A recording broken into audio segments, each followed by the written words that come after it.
Hi again everyone, welcome back again di Bitcoin Update. So Bitcoin kali ini akan sedikit lebih spesial karena saya pengen ngebahas sesuatu yang mungkin sifatnya preference ya. Jadi sebenarnya teman-teman udah tahu ya kalau misalkan saya pernah bikin satu buah video yang sangat bisa dibilang ya, saya memang buat dedikasi khusus buat teman-teman lebih mengerti ya terkait dengan bagaimana kita menghadapi situasi market seperti sekarang ini. Terutama kita ngomongin soal bear market, dan pada kala itu saya bikin video memang untuk memotivate teman-teman yang sudah menjadi holders dan berencana untuk menjadi investor jangka panjang.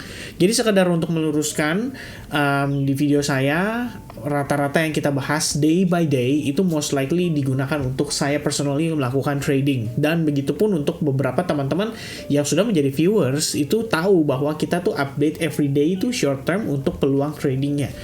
Sementara kalau misalnya teman-teman nanya kayak apakah kita ada invest, kita ada buyback, kita ada serok gitu, saya tidak mengumumkan secara langsung ke publik bahwa guys saya beli di sini loh ya, saya ada akumulasi di sini loh, saya ada serok di sini loh. Tapi saya pernah buat satu video khusus dedicated untuk teman-teman lebih mengerti bagaimana sebaiknya kita punya mentalitas sebagai seorang investor versus teman-teman yang mungkin trading atau day trading seperti kita yang istilahnya cari peluang setiap hari.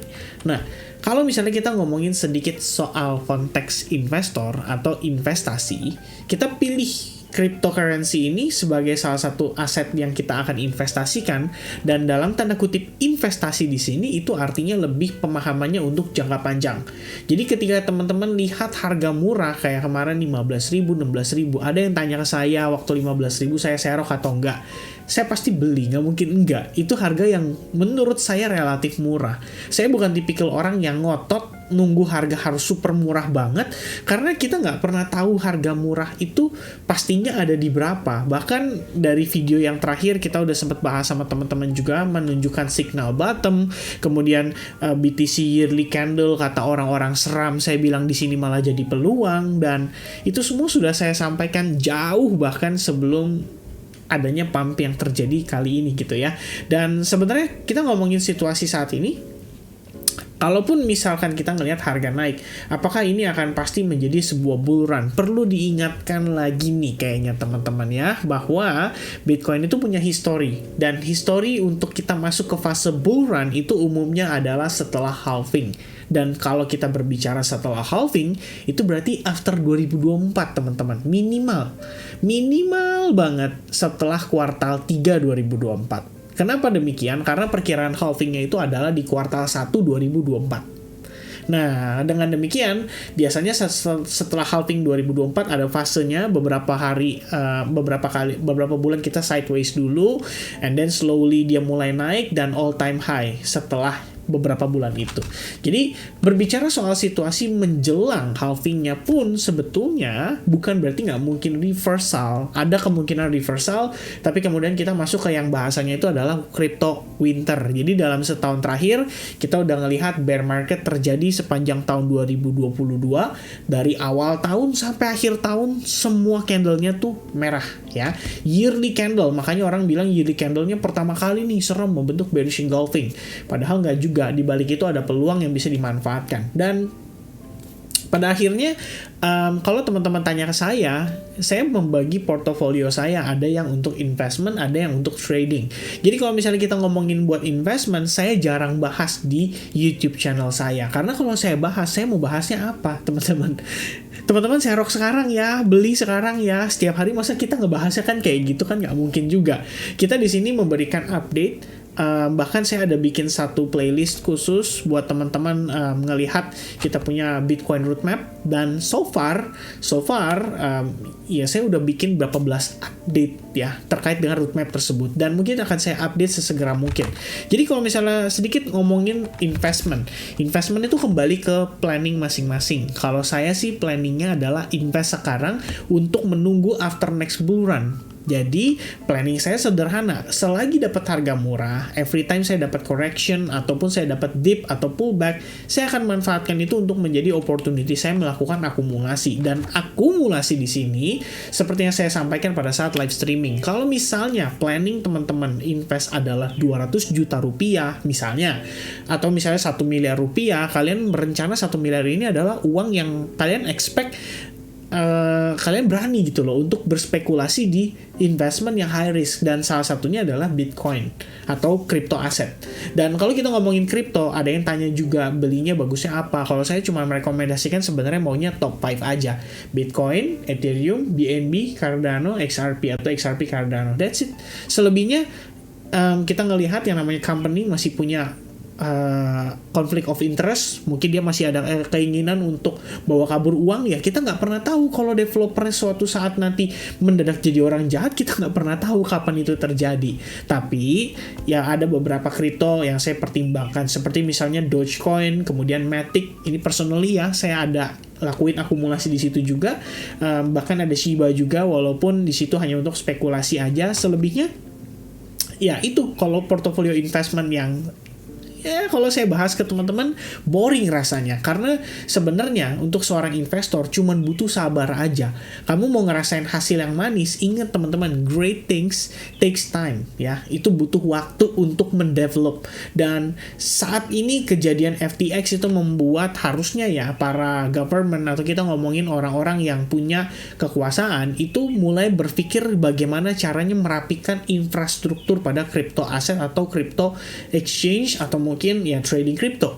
Dan in the end itulah yang bisa memberikan kita sebuah dorongan untuk kembali menjadi memasuki fase bull run. Dan kita ngomongin ini berarti merupakan pintu masuk untuk para institution dengan uang-uang besar.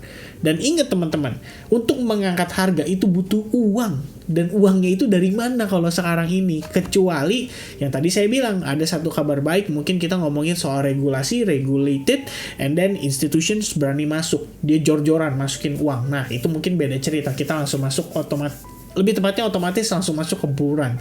But there's no such thing di posisi saat ini. Kecuali ya suddenly the Fed di pertemuan Februari mendatang dia bilang melalui statementnya, mungkin si Jerome Powell ngomong statementnya belak-belakan bahwa dia bilang, oke guys, kita udah nggak perlu naikin suku bunga, kita cukup yakin inflasi aman, kita bakal pangkas suku bunga.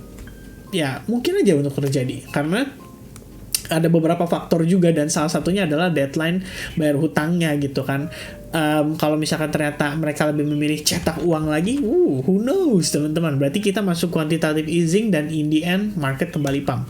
Maybe there's ya pokoknya banyak banget ya, there's so many possibilities yang bisa terjadi di market. Dari saya kesimpulannya, kalau untuk ngomongin investment, fokus untuk jangka panjang, that's it ya, that's it teman-teman.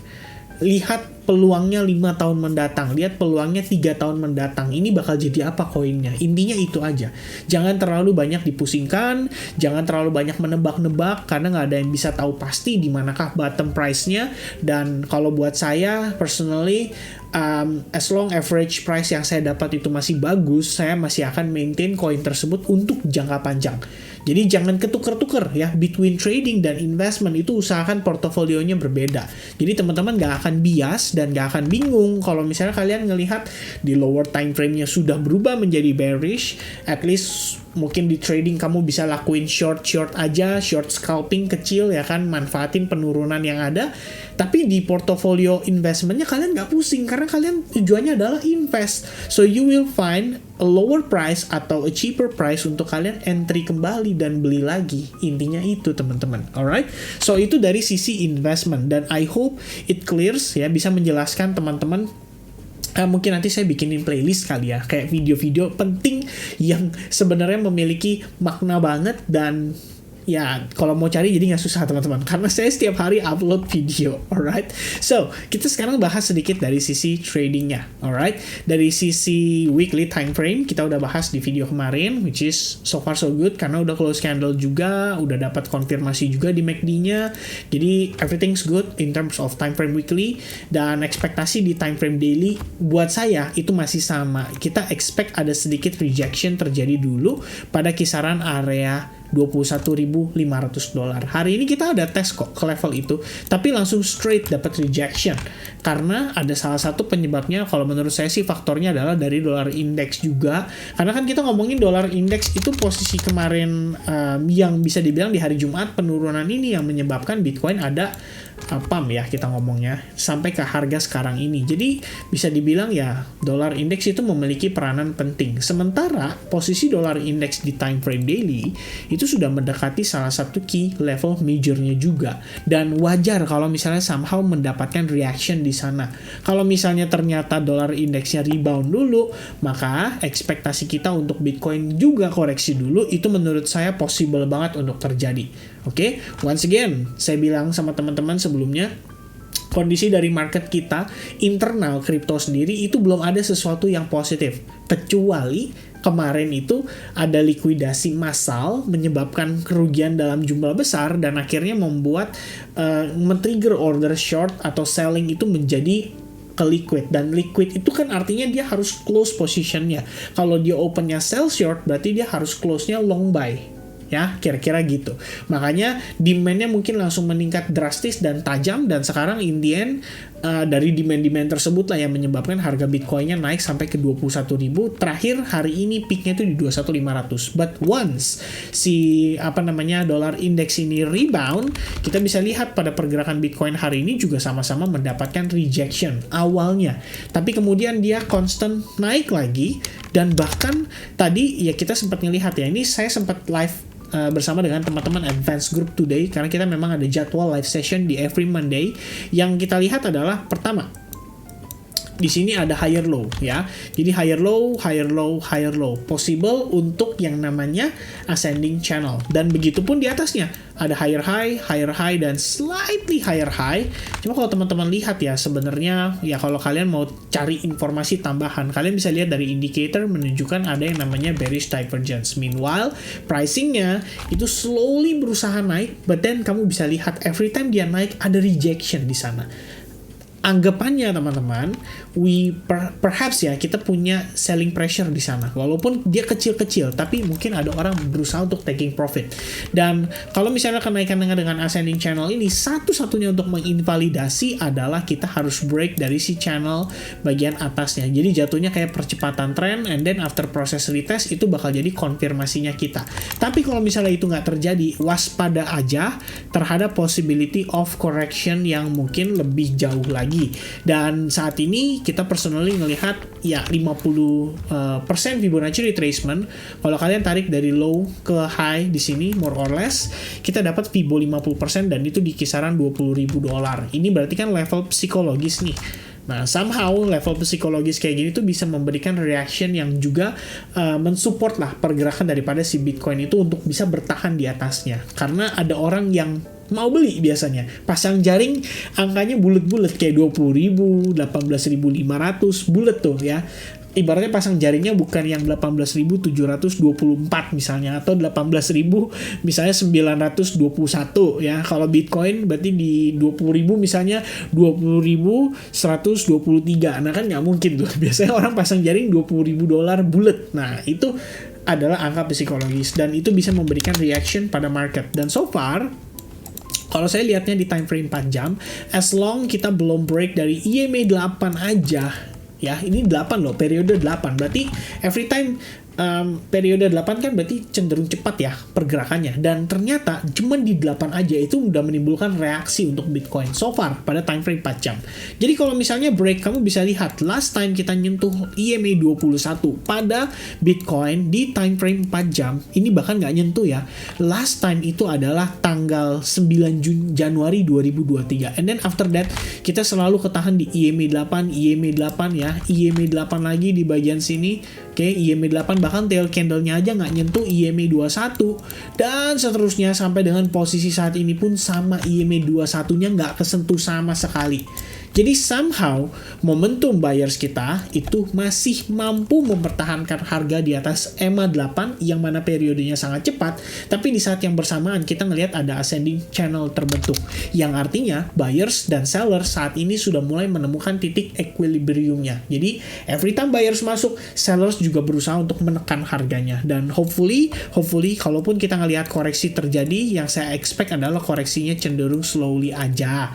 Baru nanti kita cari opportunity untuk re-entry long position buat kita yang mungkin trading, dan mungkin buat teman-teman yang melakukan akumulasi pada investmentnya, ya feel free untuk akumulasi karena 20.000 menurut saya masih cukup murah. Alright, so itu dia teman-teman update dari saya. Expect some rejection dulu, koreksi untuk arah yang lebih baik juga. Toh kita mau ngelihat power dia untuk naik, ya kita butuh power dong, dan istilahnya butuh tarik napas dulu kayak baru dia nge-dive lagi. Kira-kira seperti itu. Alright, so everything udah saya bahas di video kali ini. Semoga kiranya update yang saya berikan bisa bermanfaat buat teman-teman semuanya. God bless everyone. Sampai ketemu lagi di update berikutnya. And have a nice day guys. Cheers. Bye-bye.